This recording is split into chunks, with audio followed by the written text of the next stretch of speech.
or smack him upside the head. That was perfect. We're recording. Hello, everyone. Welcome to I Love Myself Fix presents Coming Into Grace, a new podcast hosted by mother and son duo at Asha's Fix and at Courtney's Fix. And today we're joined by Ed Eckstein. How are you today, Ed? I'm very well, you guys. How you doing? Good to see you both. We're doing pretty well. Well.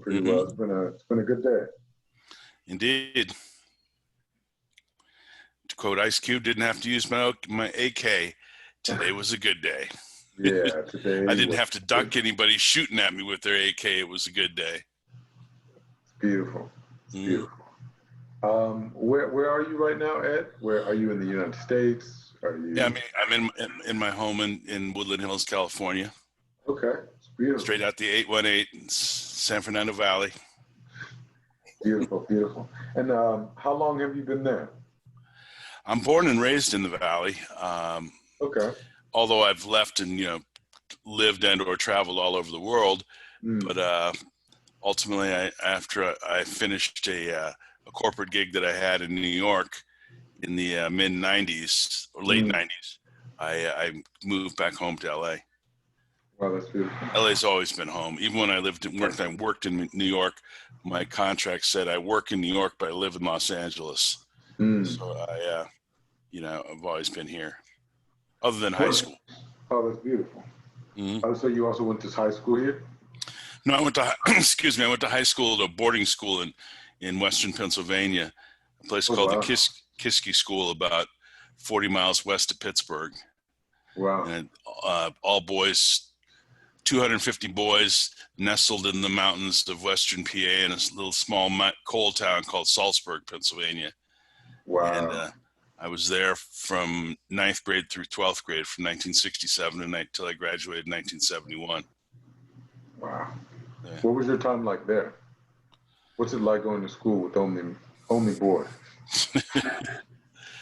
Pretty everything you can imagine it to be for a young, 14 at the time 14-year-old straight boy trying to figure out where the girls are. It was quite an experience.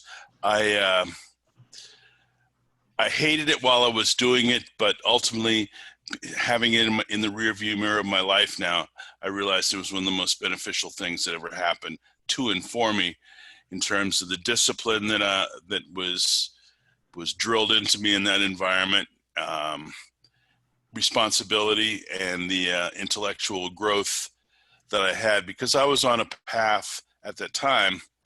I was in public middle school here, and then one day, the boys' vice principal of the school in the public school called my parents in and said, "We want to talk to you about your son, Eddie," as they called me then.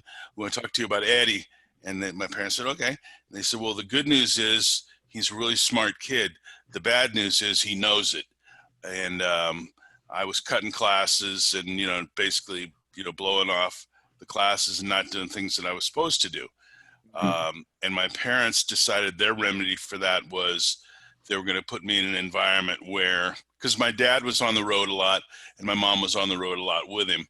And as a result, at home, mom wasn't there on the road with him all the time, but, she was on the road a fair amount. So most of the time when they were on the road, we had, help in the house, housekeepers or nannies looking after us. And it was kind of the wild, wild west, in terms of me at the time, just kind of running around being somewhat wild.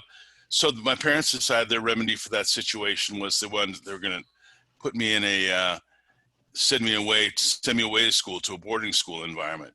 And I had the quote unquote choice of either going to school in Atlanta, which in 1967 is still the segregated South. So I wasn't trying to have that. Because my mom's from the Atlanta area. She had family in Atlanta. Chicago, where my mom also had family and my dad had a lot of relationships. And I had been in Chicago in the late fall. It wasn't even quite winter, the late fall, like maybe the year before, And I walked down, my dad was working in one of the clubs on Rush Street in those days. And I was walking down Rush Street and made that turn onto Michigan Avenue. And that hawk hit me off the Lake Michigan, knocked me about 4 feet in the air. And I was like, oh, hell no, I ain't going for this. Wow. Yeah, no, those. And I was really close to my family in Pittsburgh. My dad's from Pittsburgh and his sisters were there. And one of my older brothers was living in Pittsburgh at that point. He was in Vietnam, but he was based in Pittsburgh when he wasn't in Vietnam. So I opted to investigate the school in Pittsburgh they wanted to send me to. And the school had a bit of lore for my dad because although the school is a boarding school, they did have kids. When he was a kid, there were kids, I guess, who lived in his neighborhood who also went there because my dad lived in a sort of multi-culti neighborhood, part of Pittsburgh called East Liberty, or East Liberty as they call it in Pittsburgh.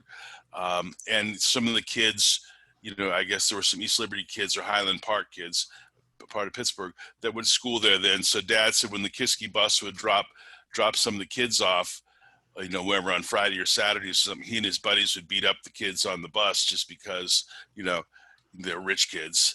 And Dad and his crew weren't, and he had this thing in the back of his head that if he ever made enough money to do so and had a kid who would benefit from the environment, he was going to send his kid off to Kissimmee. So, wow. And my two aunts who were in Pittsburgh were also educators, and as a result, they held the school in very high esteem because it was it's a academically challenging environment, and so 1967, or summer 1967, our family's on a family vacation, which I'll get into later about what we used to do in the summers with my dad. And we were going through Pittsburgh, and they'd arranged for me to go up to the school to have an interview with the principals and the people involved, the headmaster of the school. And so we did. Hold on a second. I'm gonna turn this off.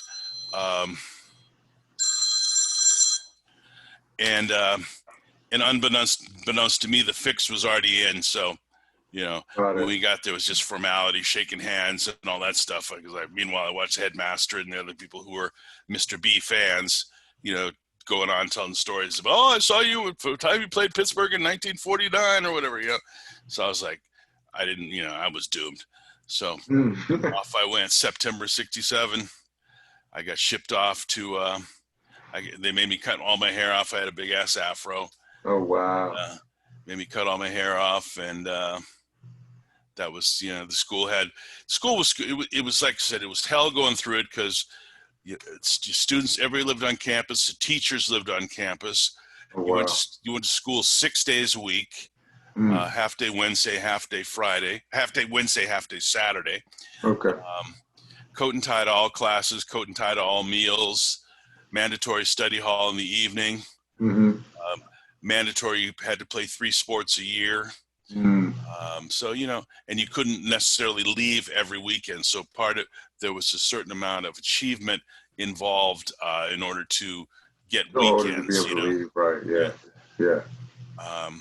But, once again, for me, like I said, the academics were challenging. It was the first time I'd ever had my feet held to the fire about having to do the work, and I couldn't just sort of bullshit my way through it, get by on my impish grin and boyish charm.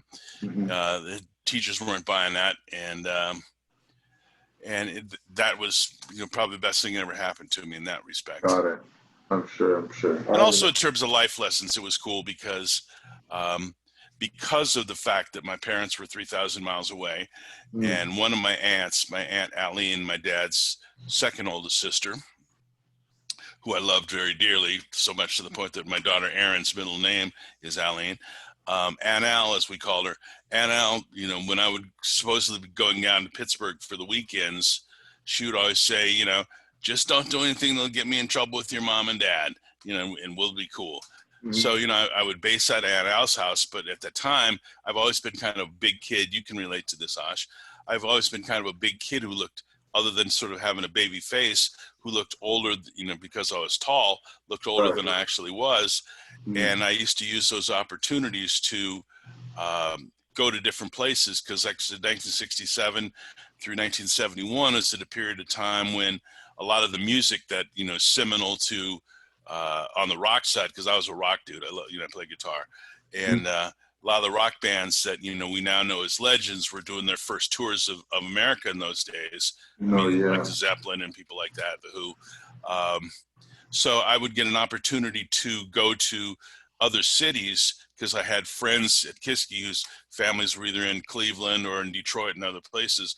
And I was supposedly going to their house for the weekend, but I would be, basically just sort of casting off, going on my sort of Holden Caulfield, Catcher in the Rye kind of journeys through life as a oversized 14-year-old black kid from Los Angeles in Cleveland, So it was cool. I learned a lot, learned a lot about life. That's really amazing. And for me, because I've seen those pictures with that giant fro, and you looking extra handsome. How tall were you? How tall were you then, like at 14? I was 6'3" when I was 6'2" and a half when I was 14, and I'm 6'3" and a half now at 66. So my growth spurt happened, pretty much. I stopped growing. I stopped growing by the time I was, a junior in high school. Other than got wider. Just imagine you getting into clubs and into mischief with that height. Yeah, like I said, the face kind of gave me away, because I had like a baby face, and I tried to grow my little mustache, which looked like I had, caterpillar droppings on the top of my lip, so it's crazy. So, Ed, if you wouldn't mind, and whatever part you feel like sharing, just a little bit about your career and your life in music, whatever, you feel like. Well, music comes to me as we always said, it was family business. I suppose if you're in the plumbing business, plumbing stuff gets talked about around the dinner and breakfast table. My father was a singer and an entertainer, Billy Eckstein. For those who may be watching who don't know, Google his name. And when we were in my family, singing music stuff and entertainment, show business stuff is what was kind of discussed as family business. One of the things that that sort of became my reality pretty quickly when I was a young kid was that friends of the kids I grew up with viewed my dad as special, because he was their contemporary. So-and-so's parents, they bought his records, or they danced his songs at the prom and shit like that. And as a result, he was viewed by them as special. And because, I was his kid, I was sort of quote unquote viewed as special. But I also realized it was my first lesson in how brutal kids can be, because I constantly heard stuff, kids go like, my parents say your dad's famous, but I don't know who he is, and all that kind of stuff, and when you're a little kid, you hear that, you feel bad about it, feel weird about it. And for me, what was weird was having a father whose name was in lights and who was on TV and all that shit, was unique. But what I really longed for was the quote unquote normality of the things that I saw around me in other families. And so we were raised in a predominantly white environment, predominantly white environment, of Encino, California. We were the only black folks there until the Jacksons moved into the neighborhood in the early 70s. So I was probably 17, 18 years old by then. And like I said, being raised in a dominant white environment at the time, it became apparent very quickly, a combination of, all the stuff that, that we know that, the black parents have to say to our kids, period. But particularly it was impacted then because the civil rights movement, was that don't for 1 minute think that, that you will be accepted on the same criteria and scale as those around you. You know, you've got to be, they can get away with being good. You have to be better than great. And civil rights movement was being played out in our lives, you know, every night on, you know, Walter Cronkite on the news or whatever, and then papers. My parents used to talk about it constantly. And as a result, it was a very unique kind of environment to be around, being a showbiz kid. But once again, you know, having all that stuff that, you know, parents thinking, you know, trying to treat you special because of who you were. One of the things that my mom and dad wanted to do was kind of demystify this whole business. And one of the things that Pops did was, you know, because I had this conversations with him when I was a little kid. I'd say, Dad, I wish you were home. About, you know, he, you know, if I was playing my first basketball game or baseball or whatever, you know, if he was on the road, he would call in once a week or maybe a little bit more, but, you know, call in once a week on Sundays, you know, and you'd run down your litany of, you know, whatever it is you wanted to run to him about what was happening in your life. And I remember we were having this conversation at one point, and he said, man, he said, I wish I could do for you what it is that, you know, I wish I had, you know, one of those jobs like lawyer, doctor, or business owner, but I don't know how to do that. This is what I know how to do. You know, I know how to get on a stage and sing and entertain people. He said, and my name happens to be in lights, and I get on TV and people buy my records. And as a result, we live in a really nice neighborhood and a really nice house and have really nice things. But don't for 1 minute get it twisted. You know, this is reality. This is just what I do, you know, and all that, you know, stardust, sprinkle shit that goes with it. He said, I'm going to take you around and show you what the reality of it is. So, long-winded answer. One of the things that we used to do during the course of the summers, Dad's tours were, he usually worked the Catskill Mountains in New York, which was the Jewish resorts in New York. This is all pre-Atlantic City at this point. Yep. So, and, you know, and obviously not only racial segregation, but ethnic segregation, religious segregation. So up in the Catskill Mountains, there were a number of Jewish resorts for the, largely for Jewish families of the Northeast. He would work, you know, X amount of weeks, call it 4 weeks for the sake of conversation, 4 weeks of one-nighters at the various hotels and resorts up in the mountains there. Or then we'd go over to like the Pocono Mountains, which mountains of Pennsylvania, and he would work the either Italian or Irish resorts over there. And then, you know, then he'd do a tour, which was usually about 3 to 4 weeks of the black theaters, you know, across the Northeast and mid-America, the Howard Theater, the Apollo, the Regal Theater in Chicago, the Stanley Warner Theater in Pittsburgh. So one of the things that he did as a family, what we would do is we'd pack up the station wagon on the last day of school, a couple of days after the last day of school, pack up the station wagon and drive east, you know, drive to New York, you know, to start that part of the summer tour. And we'd stop along the way in Chicago and visit, you know, our relatives there, you know, just do the kind of like the Griswolds Take America in the National Lampoon Vacation movies, black version.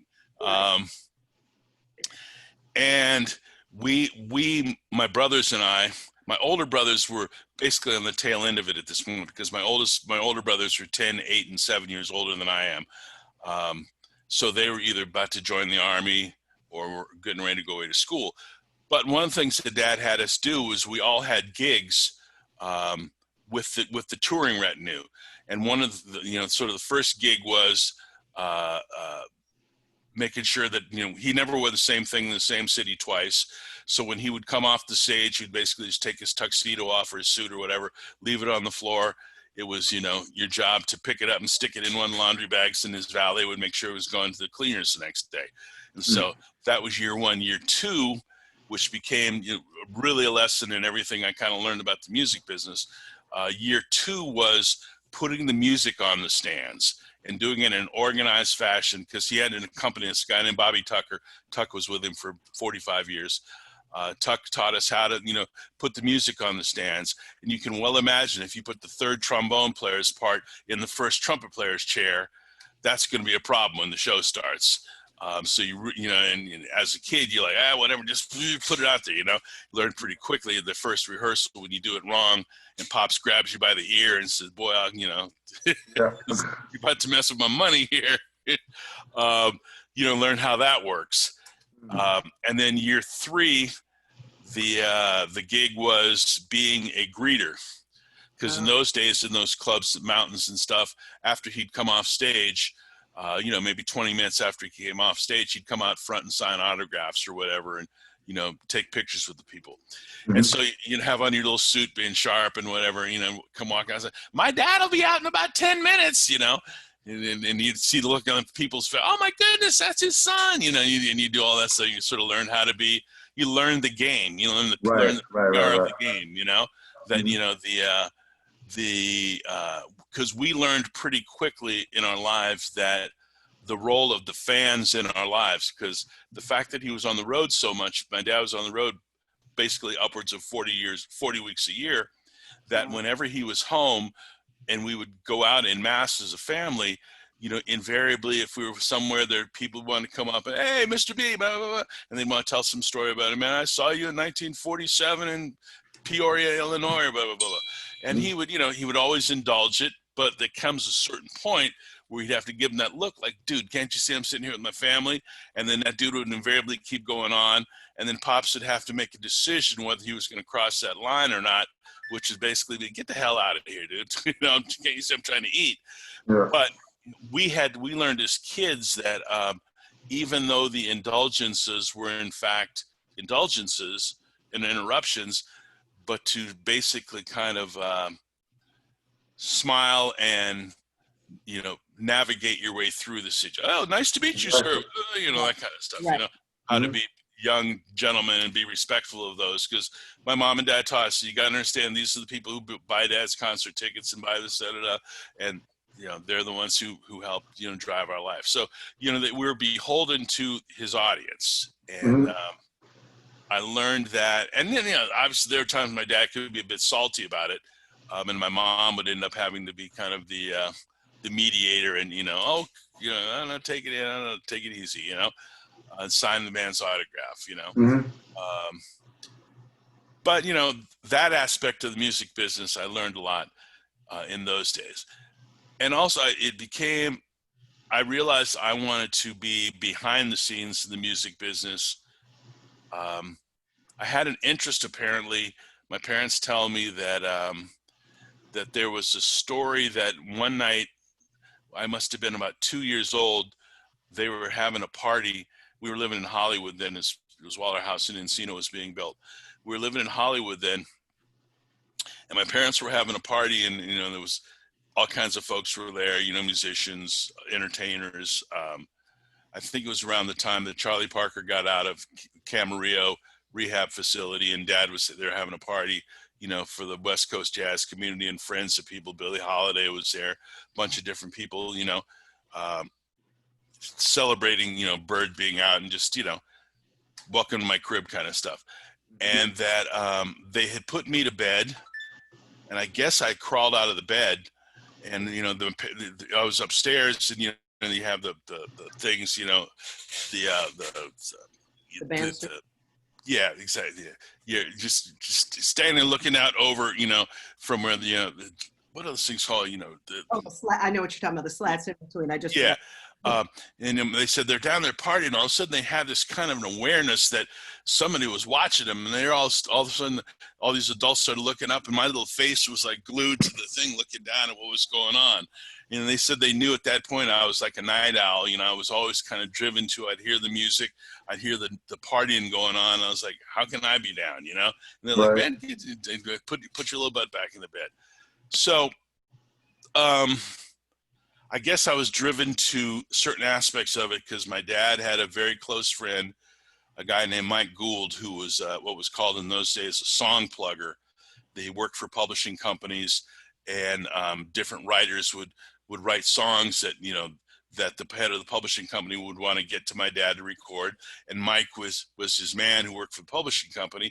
And Mike would come over all the time. He'd have like manila envelope under his arms with what were called acetates. That's sort of pre-tape and cassettes with acetates under his arms to play songs to dad, if he liked them, he'd record them or perform them. Mhm. And so I used to always associate anybody with a manila envelope under their arms as Mike Gould, who my parents always said I called Mike Goose. So I'd see Mhm. people like Mike Goose, Mike Goose, Mike Goose, so that, and he was always, and as I got older and got interested in music, Mike was my sort of connection to the music business, because he would always bring records over, Oh, wow. So I was always, if my parents had, records, in the jukebox in the living room, I was one always sort of sitting there looking at the album cover, poring over it and wanting to know what everything meant and that stuff, And that was really my intro to it all. And then it all of a sudden kind of got set off when I saw the Beatles on Ed Sullivan in February of 1964. I saw them and I was like, what is this? Girls are screaming. There's, all hell's breaking loose in front of my TV here. I'm not a white boy, but I want to be this. And I want to be that. And, and I talked to my parents into getting me a guitar for my birthday, which came up shortly thereafter. And they did. And I started taking guitar lessons. I never got very good. And I was the kid who in junior high had a band, was always, for the brief period of time I was in public junior high school out here, had a band, but I was also one who always booked the gigs and got everything together. And we'd play a show, and invariably after playing a show, there'd be some kid who'd walk up and go, oh man, you guys are cool. You're good, man. I'm thinking about playing guitar too. And then like 3 weeks later, that kid would show up again. He was playing 12 times better than I ever could. So it became my reality that maybe I'm the guy who does the business, and did that, and quickly sort of switched my vibe. And then one day I was in the shower and I was singing the David Ruffin's part on My Girl. And, I'm singing, and my pops comes walking he walks in the bathroom, opens the shower door and says, stop singing, boy. And I figured Billy Eckstein tells me to stop singing. I'm going to take it to heart. So, like I said, I went away to school. And then when I went away to school, I was constantly glued to the radio in my room at night when I was doing my homework at Kiski. I still had my guitar. I was always an avid record collector. Music was just always my thing. I just loved it, and artists, the process of perpetuating artists and their art and doing what I could in my own small way, or in some cases major way, to move their thing forward, and I realized that was a vital cog in the wheel of artistry, period, but particularly commercial artistry, and did that. I forgot what the question was. I'm just kind of rambling now. So really, what's beautiful, because there are parts of this I've never heard, so I'm just sitting there like glued. Yeah, listening. The whole, I'm still caught in the story. So, but the question was just sharing a little bit about your music career, and then where it led to, and you being the first this and that, you've done some firsts there. So I'll jump to the career part. It was, if it had been left to my parents, I wouldn't have had a career in the music business. Because after I graduated from Kiski, I was accepted and went to Boston University. And shout out to Shemaya. And, my parents had that sort of view, doctor, lawyer, whatever, doctor, lawyer, politician. In their minds, I should have been Barack Obama. And I fully get it. My parents were of a generation that, who experienced segregation. They had achieved. My mom, both sides of their family were heavily, from where education was stressed to a great deal on all sides of the family. The high school in my mom's hometown of Thomaston, Georgia, is named after my grandfather. like I said, I already mentioned but my aunts, my dad's sisters. And, but I got bitten by the music business bug. And when I got to college, my real goal at the time was to get out of just being in an all boys school. So initially I didn't plan to go to college right away, but my plan was to take a bridge year. And my parents weren't having that, because bridge year to them meant you want to just, screw off and get high and not go to school. And I had intended I wanted to go back to school, but I wanted to go travel and do something, because I'd been in 4 years of this academically and rigorous and intense environment. So what I decided to do was I said, I got to figure out how can I get as far away from LA as possible, from home as possible. Love my mom and dad dearly, but I just wanted to get the hell away from them again, because I really loved the freedom that I had from, even though it was a restrictive freedom when I was a Kiski, I got enough of it that I knew that in Boston, where I would be unsupervised, I could, just go for mine. And Boston was cool at the time because there was, a bazillion schools there. And so I got into BU. And at that point, I somehow wasn't able to work the school part into my busy schedule of things that I wanted to do. And lo and behold, when I got my grades in the spring, my parents weren't impressed. But for me, it became a really good starting point, because I developed a social network there of friends. But equally as important for me in that regard was there was a radio station in Boston then, it still is there. It was a rock station called WBCN, which was a progressive rock station at the time, which was one of the sort of forerunners of that format here in America, here in the States. For San Francisco, it would have been KFRC. Mm-hmm. For LA, it was probably KMET or KLOS in those days, and BCN in Boston.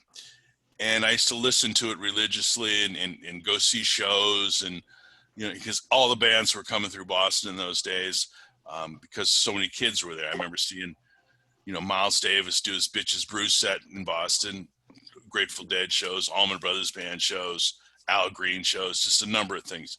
I was always going to gigs. I got an opportunity. I met this guy who was what was called a college rep for the record company, Columbia Records at the time. College rep, and then basically college rep's job was they serviced the college radio stations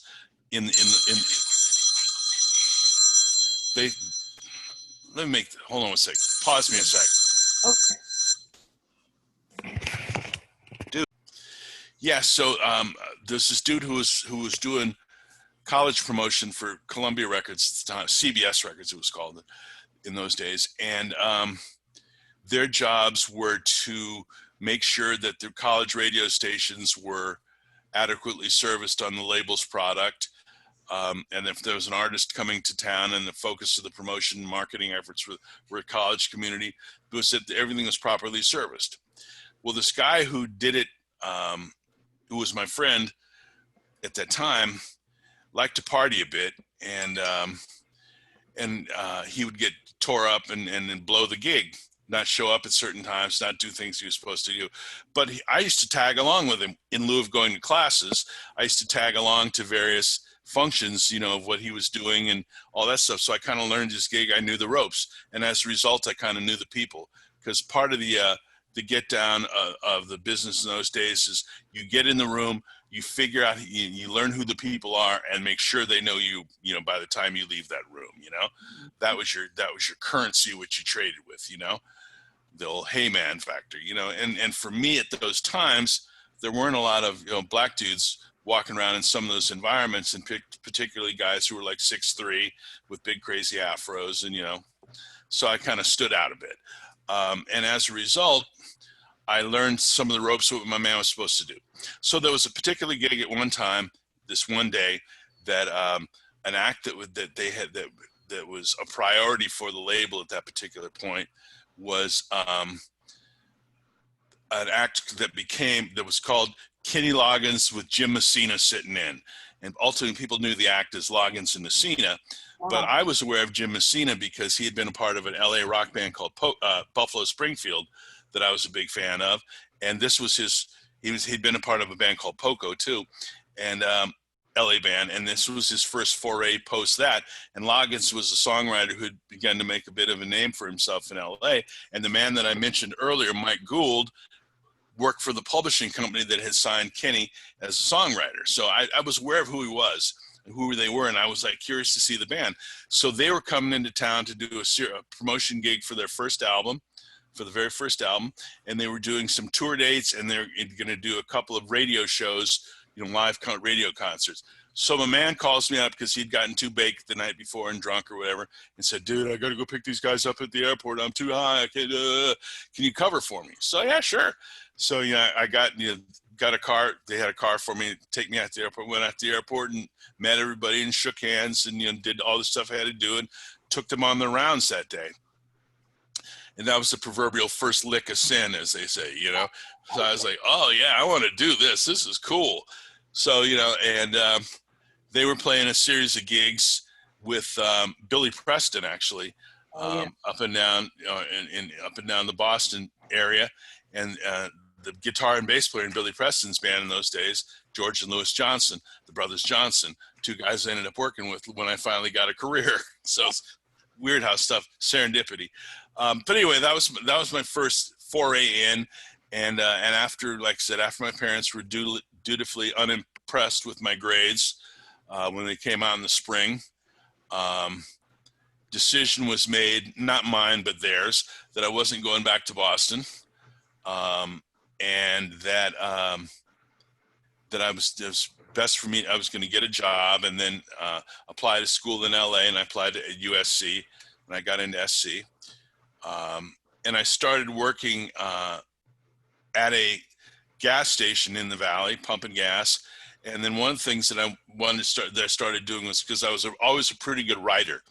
One of the things that Kiski dwelled into as the headmaster of the school was an English guy, was very drawn towards literature. A focus of the school was a literature component, and we were all, by the time you leave there, you know how to write. That's sort of one of the qualities of Kiski boys. We're usually pretty good writers. One of my friends that I had grown up with in Encino, a kid named David Guest. A lot of people know that name, David Guest, because David was the guy who ended up marrying Liza Minnelli at one point. David and I were friends from being kids because we grew up in Encino, and we had similar interests in that we both loved music and the music business. We had similar music, we had different music interests because David had a propensity, like really more sort of girl singery stuff and all that, which wasn't really my thing. I was more of a hardcore rock guy. But, we had similar interests. We used to, go to record stores and do all that stuff. And one of the things that we had a bit of a pact between us was whoever got in the game first would pull the other along. Mm. So David had gotten a job as a writer for a magazine out here called Soul Magazine. He was writing music stories and reviews for Soul. And I was, whenever he'd have to go to a gig or go do whatever, his interview or something, if I wasn't working at the gas station, I would tag along with him. I was good at tagging along, if you notice a theme here. I was good at tagging along, and and because I could write, and David wasn't particularly a good writer, I ended up writing a lot of his stories and then turning them in, and then he'd break me off a chunk of whatever he got paid. But also, once again, my currency was I could get in the rooms. The way LA operated at that time was Monday night was generally opening nights for artists at like the Whiskey A Go-Go. Tuesday night was like opening nights for artists in LA at the Troubadour. Wednesday was like the Roxy. Thursday and or Friday night, but Thursday night was usually at the black clubs like the Total Experience down on Crenshaw, and Friday and Saturday nights for concerts. And writers got a great deal of love from the record companies, and the publicists, the record companies, invited us to everything. So you literally every night of the week you'd have somewhere to go, some opening, and you'd get in the room and do your thing, was the James Brown bit. Open up the door, I'll get it myself. You know, the door was open, so you get in and get it yourself. And I would know who people were, and as a result of knowing who they were, and you know, they kind of knew who I was, I started making a name for myself. I started navigating a little bit and getting my game on some. And then at one point, David Guest made the decision. He got offered a job working for London Records. London Records at the time was a subsidiary, or had a subsidiary called High Records, which Al Green recorded for. And David had become friends with Al.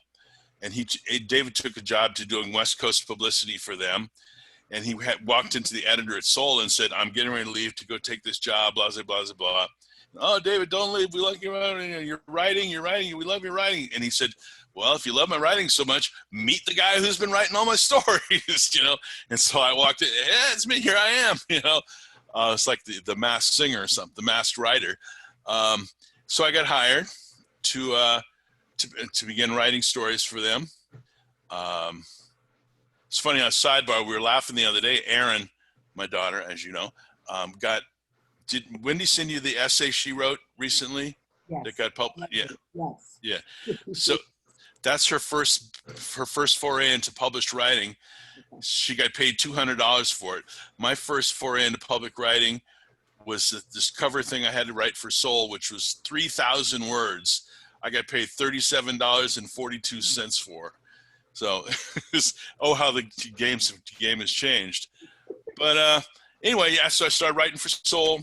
And then, like I said, that put me on my journey, and then I was a fish in the water. I was off to the races. And in doing that, I got a call from a person. I was writing for this magazine, this newspaper out here called Phonograph Record Magazine. They'd asked me to become their soul and jazz editor. And I did. I was. And I got a call from publicist at A&M Records, a sister named Dee Dee McNeil, and another woman, sister named Billy Spencer. And the two of them called me and asked me, would I be interested in writing this story on Quincy Jones, because he had just finished a new album. This was 1973, 74. He just finished a new album called Body Heat, which was a significant creative direction change for him, course change direction-wise, in terms of what he was doing. He was coming out of his film scoring phase, coming out of his sort of big band jazz phase, and he was doing smaller rhythm, smaller R&B, smaller band kind of stuff. As he put it best, he said, you know, he was more influenced during that period of time by the music of Stevie, Earth, Wind and Fire, Rufus and Shaka, and people like that, and how he could process that music and what he could do through that lens. So he had just he was shedding skin musically and shedding skin in his career. And Billy and Dee Dee called and said, would I be interested in writing a story for him on the record? And I said, yeah, send me the record. Send me the record. I loved it. And I had known Quincy since I was a kid, because at one point he'd been my conductor for my father during those summer tours that I mentioned. Jones, when Dad would do the theater tours, part of it, not the Concord and all that stuff, but the theater tour, those were shows with like Dad, Red Fox or Nipsey Russell, the Four Topses, my dad's background singers, and the Quincy Jones Orchestra. And Quincy was his conductor. And they were very dear friends, because Dad helped Quincy when he was a kid, helped him get started. And I hadn't seen him in years. I hadn't seen him since I went away to high school. And at this point, it was probably 10 years after the fact. So he knew me well as a kid, because I used to hang out with him when I was a kid on those tours. Because once again, I know I'm all over the place, but once again, my dad was a golfer, loved to play golf. Whenever he wasn't singing, he was playing golf. And for a kid on the road with your dad during the summer, as much as when we were in the Concord, it was all cool to be able to go jump in the pool and play, do all the stuff at the resorts. But when you're in Chicago, Detroit, Baltimore, or whatever, and you don't have that luxury, you know, Pops was like, come on, you want to go to the golf course with me? Hell no. And Quincy was the conductor in those days. He used to do these things that musicians do called clinics, because, you know, they're sponsored by particular companies. So they go to local music stores in the area, and, you know, you'll see, come to Joe's music store at 2:30. Quincy Jones will be here for, you know, discussion on whatever he's discussing. So I'd go hang out with him, you know. He was kind of like big brother, de facto uncle or cousin, Verzat's uncle or cousin. And so I hadn't seen him in years. And so Billy and Dee Dee gave me his number. I called him. He goes, "Bugs, man, how you been, kid?" I told him what I was doing. He goes, "Oh, man, come on down." He was doing a big band, last of his big band gigs. Disneyland used to do, during the summer, used to do Friday and Saturday shows for big bands in the Tomorrowland part of Disneyland. So he said, "Man, I'm doing gigs this weekend down at Disneyland. Once you come down to the A&M Recording Studios lot," which is the label he recorded for, he said, "Jump on the bus with us. We're going down to Disneyland playing these gigs on Friday and Saturday." So I said, "Yeah, sure." He said, "We'll do the interview backstage or whatever."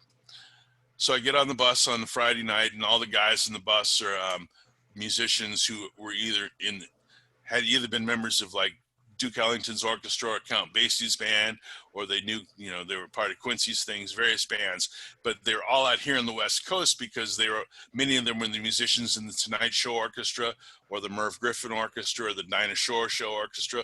All the TV shows, had those various orchestras, and you'd see some of them spotted with brothers in the orchestra were basically guys who had been alumni of the major orchestras back in the day. And all of those guys knew my parents, and when I got on the bus, Quincy was like, "Guess who this is?" They're like, looking at me, "I don't know who this big head motherfucker is," tell him he's late, and we're late waiting for him. So, when they told them who I was, they're like, "Oh man, I remember when you were no more than a conversation," all that kind of stuff, old school conversation. And so that night we drove down to Disneyland, and Jones and I are backstage, and I never did do the interview of the night because we just basically getting reacquainted and, "How you been? How you doing?" Blah, blah, blah. So he told me to come on by his crib the next day, about midday, and we'd hang out by the pool or go out in his studio and we'd do the interview. Came by the next day, did that, never did do the interview, just ended up sitting out, hanging out at the pool and talking and, acting stupid. He told me to come back Sunday and we'll do it again. Came back Sunday, did it again. Came back Sunday earlier in the morning, about 10 o'clock, sat out in his studio and just hung out all day. And never did do the interview. And unbeknownst to me, I realized this much after the fact, I was there to interview him, but he was really kind of interviewing me, because what basically sort of unfurled in the course of the conversation was, and as I came to know from working with him for a number of years, was that he was shedding skin. He was shedding career skin. He was changing directions, musically and creatively. And as he said, he said, this change I'm making is not only about my music, but it's also about my professional life. He was changing managers, agents, lawyers. His whole business apparatus around him was about to change. And basically what he was looking to do and thinking of doing was starting a production company that basically focuses attention on producing records and making music that way, and building talent and ultimately having a label. And me, I'm 19 at this point. He's asking me, "What do you want to do?" And I want to take over the world. So I had all kinds of crazy stuff that I said I wanted to do. And one of those things that I said I wanted to do is produce records. And he looks at me and says, "Well, we have somebody here who does that already," meaning him. So you're going to have to, he said, "I'm interested in some of these other things you want to do." So, so he says to me, "Say, man, would you be interested in coming, being a part of this production company I'm going to start?"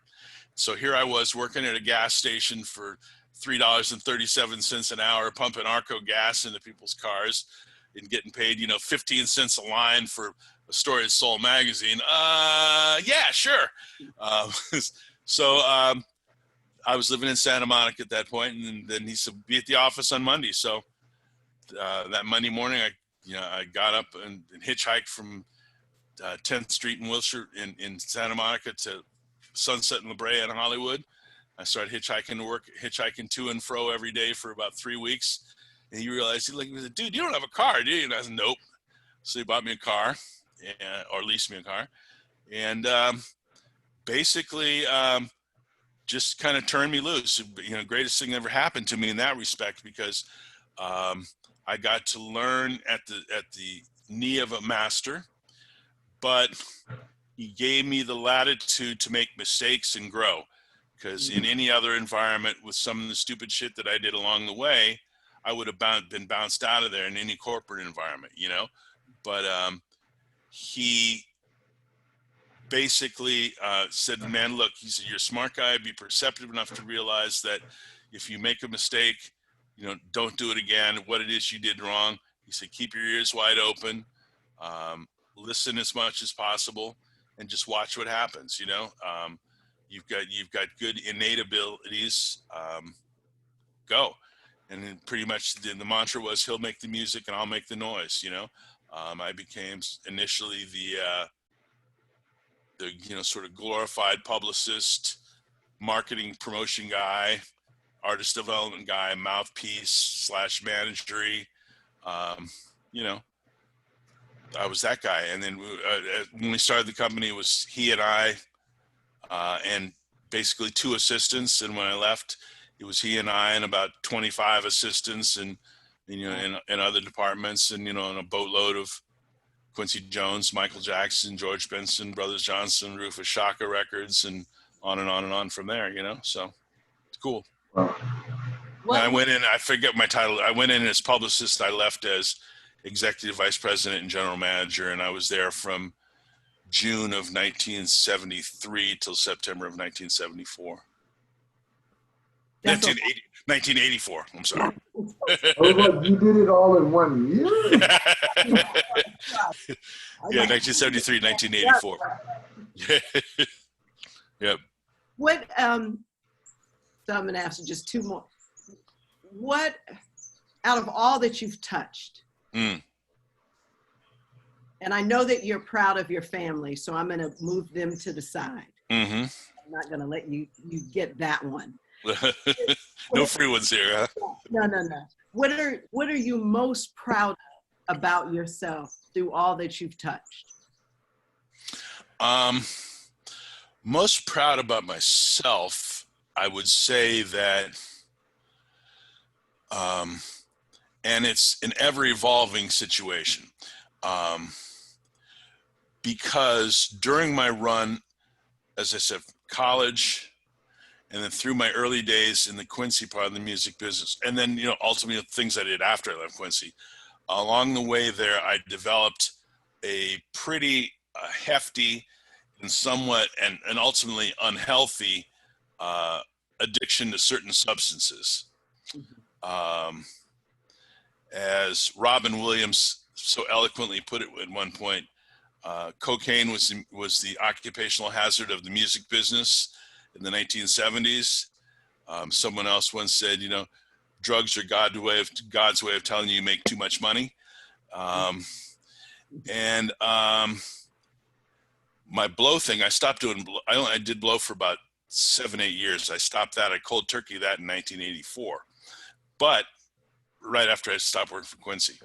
But when I stopped doing blow, I started smoking a whole lot more weed. And I realized that at a certain point, weed had become, there was an old saying, what were once vices are now habits. It became my reality.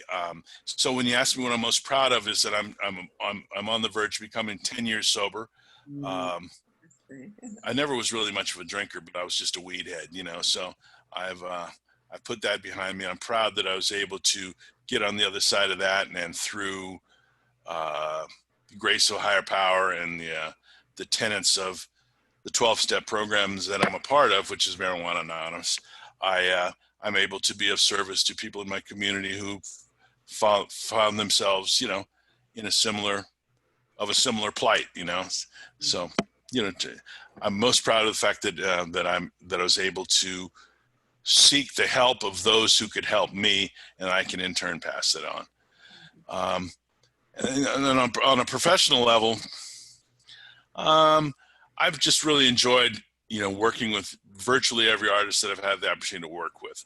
I guess if I had to pick one per se, I guess maybe to a certain extent that obvious one would be Vanessa Williams, because I love her dearly. She's, like a sister in some ways. And the fact that when we first started working together, she was a bit of a laughing stock to some because of, the trials and tribulations of what she'd gone through during and post her Mystic America tenure, and the fact that we together, to a lesser extent, I'll say me, was able to help get her on a path, be an assistant in getting her on a path to a certain level of credibility that she now has a full-fledged career and is globally known and for a variety of areas, which is kind of what she always wanted to do, was be a multifaceted performer. So I take a great deal of pride in that, and then my kids, which are the ones I'm not supposed to talk about. I wasn't going to give you the ice cream, man. That was all right. I just have one last, and then and I'm asking you this, and it's loaded because I shouldn't say it because I'm very absolutely against that word age. But what I am finding is that there are so many beautiful men and women of a certain age who have experienced so much, and then they're not sure where they are anymore. What do you think that you have to still give the world? I like to believe at some point some wisdom has crept in. Perspective. A friend of mine who I was doing what I do right now amidst a number of things. One of them was I consult people. And a friend of mine, this guy who's become a friend, who's a client, when he first approached me, said to me, he said, "Hey man, are you a basketball fan?" I said, "Anybody knows me knows that, yeah, I kind of am." And I said, "Yeah, why?" He said, "Do you watch the Bulls?" I said, "When I watch the Lakers." He said, "Why do you watch the Lakers?" He said, "You ever watch how Phil Jackson, when he's basically sitting on the sidelines, there's an old guy who sits behind him and whispers in his ear, and then he whispers in his ear, and Phil gets up and starts pointing at people?" And I said, "Yeah, that's a guy called Tex Winter," sidebar, who passed away recently. He said, "I want you to be my Tex Winter." He said, I said, "I appreciate that. Thank you. Tex Winter's a genius. You created an offense that has, that changed the course of basketball when he did it." And, but the fact that I think with the music, I don't want to say the music business. I'll say the music business, but I don't want to focus it there. I think what the music lacks a lot that I hear these days, and I'm not like an old guy who doesn't listen to new music. I do, but I think there's a lot of sort of half-baked music and a lot of half-baked artists, and it needs some perspective of someone and something who can engender dialogue about what it is we're trying to do here. What are you trying to do? What's your statement? Who are you? What are you? You got to be singing about more than just cars, or as Biggie said, money, hoes, and clothes. It's all a nigga knows. It's got to be more to life than that, in this process here, I think I can lend something on that level. I'll say wisdom, maybe knowledge, certainly creativity, and perspective. Pop, you have anything? No. Well, before we exit, there are many things that I could say about you, and I love you dearly. And you are, Ed, beyond the very fortunate and hardworking life that you've had in music. Your intelligence, and not just your eloquence in the sense of I'm educated, but your eloquence and your way of being able to tie in literature and history and culture and what is popular and what is past has always been incredible to me. And it's always why I always slide in the kitchen or whatever else, and we get into conversations. But that tapestry of information that you have and the way that you weave it is not like many. It's not like many in this world. And I want to say that. That's for sure. Thank you. One of the many things that makes you very beautiful to me. So, Silver tongue devil. Thank you. Thanks. I appreciate you both. Yeah. So as we wrap up and we say thank you, the one thing that we ask every guest is to look in the camera and say to themselves, "I love myself." Well, if you ask Wendy, she'll tell you that that happens 27 times a day. I'm Ed Eckstein, and I love myself. That's beautiful. What about you, Pop? I'm R. Sullivan, and I love myself too. I'm Courtney Townsend. I love myself. I love you, Edward Eckstein. Thank you, Love Courtney. you, Love you Edward. too. Love you too, Ash. Say hey to Shemai. I'm Wendy. Just hollered. Love you both from the other We room. will. We will. Cool. Please. All right, everyone, thank Peace. you so much for joining us for yet another session. I always get so emotional at the end of these, of coming into grace, knowing who we are and loving us for it. See you soon. Peace. Be well. Thanks. Thank you. Mhm.